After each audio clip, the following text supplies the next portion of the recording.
ఉపరాష్ట్రపతి ఎన్నికల్లో తమ అభ్యర్థిని ఇండియా కూటమి ఖరారు చేసింది. తమ ఉపరాష్ట్రపతి అభ్యర్థిగా జస్టిస్ బి సుదర్శన్ రెడ్డి పేరును ఇండియా కూటమి ఖరారు చేసింది.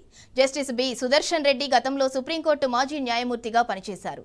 2007 నుంచి 2011 మధ్య సుప్రీంకోర్టు న్యాయమూర్తిగా జస్టిస్ బి సుదర్శన్ రెడ్డి విధులు నిర్వహించారు.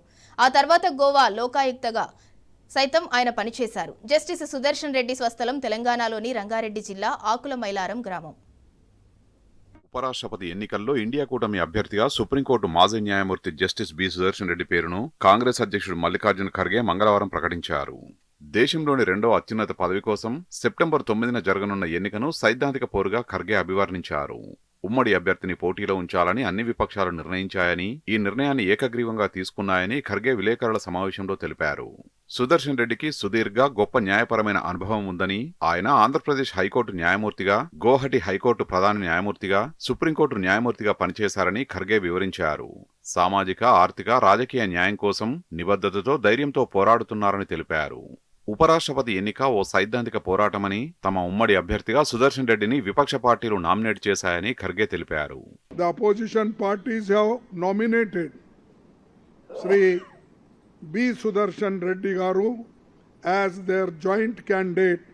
हमने ये तय कर दिया है कि इस इलेक्शन में एक अच्छे उम्मीदवार को, एक अच्छे कानूनदा आदमी को और एक अच्छे स्वभाव के जो उम्मीदवार है उसको हम खड़ा करने जा रहे हैं.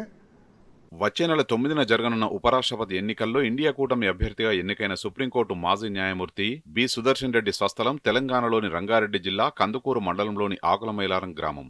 1946 జూలై 8న ఓ రైతు కుటుంబంలో జన్మించిన సుదర్శన్ రెడ్డి ఉస్మానియా యూనివర్సిటీలో న్యాయ విద్య అభ్యసించారు. 1971 డిసెంబర్లో ఉమ్మడి ఆంధ్రప్రదేశ్ హైకోర్టులో న్యాయవాదిగా వృత్తి జీవితాన్ని ప్రారంభించి 1989లో ప్రభుత్వ న్యాయవాదిగా నియమితులయ్యారు. సుప్రీంకోర్టు మాజీ న్యాయమూర్తి అయిన సుదర్శన్ రెడ్డి గోవాకు తొలి లోకాయుక్తగా పనిచేశారు. అంతేగాక హైదరాబాద్లోని international arbitration and mediation central ట్రస్టీల బోర్డులో కూడా ఉన్నారు. 1990లో కేంద్ర ప్రభుత్వ అదనపు స్టాండింగ్ కౌన్సిల్గా కొద్దికాలం పనిచేశారు. ఉస్మానియా యూనివర్సిటీకి న్యాయ సలహాదారుగా, స్టాండింగ్ కౌన్సిల్గా కూడా ఆయన పనిచేశారు. 1993లో హైకోర్టు అదనపు న్యాయమూర్తిగా నియమితులై 1995 మేలో అదే హైకోర్టుకు శాశ్వత న్యాయమూర్తిగా నియమితులయ్యారు. 2005 డిసెంబర్లో గౌహతి హైకోర్టు ప్రధాన న్యాయమూర్తిగా పదోన్నతి పొందారు. 2007 జనవరి 12న సుప్రీంకోర్టు న్యాయమూర్తిగా నియమితులయ్యారు. అయితే 1980, 1990 దశకాలలో న్యాయవాదిగా సుదర్శన్ రెడ్డి పనిచేసిన కాలంలో ఎన్టీ రామారావు నేతృత్వంలోని తెలుగుదేశం పార్టీ ప్రభుత్వంతో సన్నిహితంగా ఉన్నారు. అనేక యూనివర్సిటీలకు ప్రాతినిధ్యం వహించడమే గాక టీడీపీ న్యాయ వ్యవహారాల్ని ఆయన చూసుకున్నారు.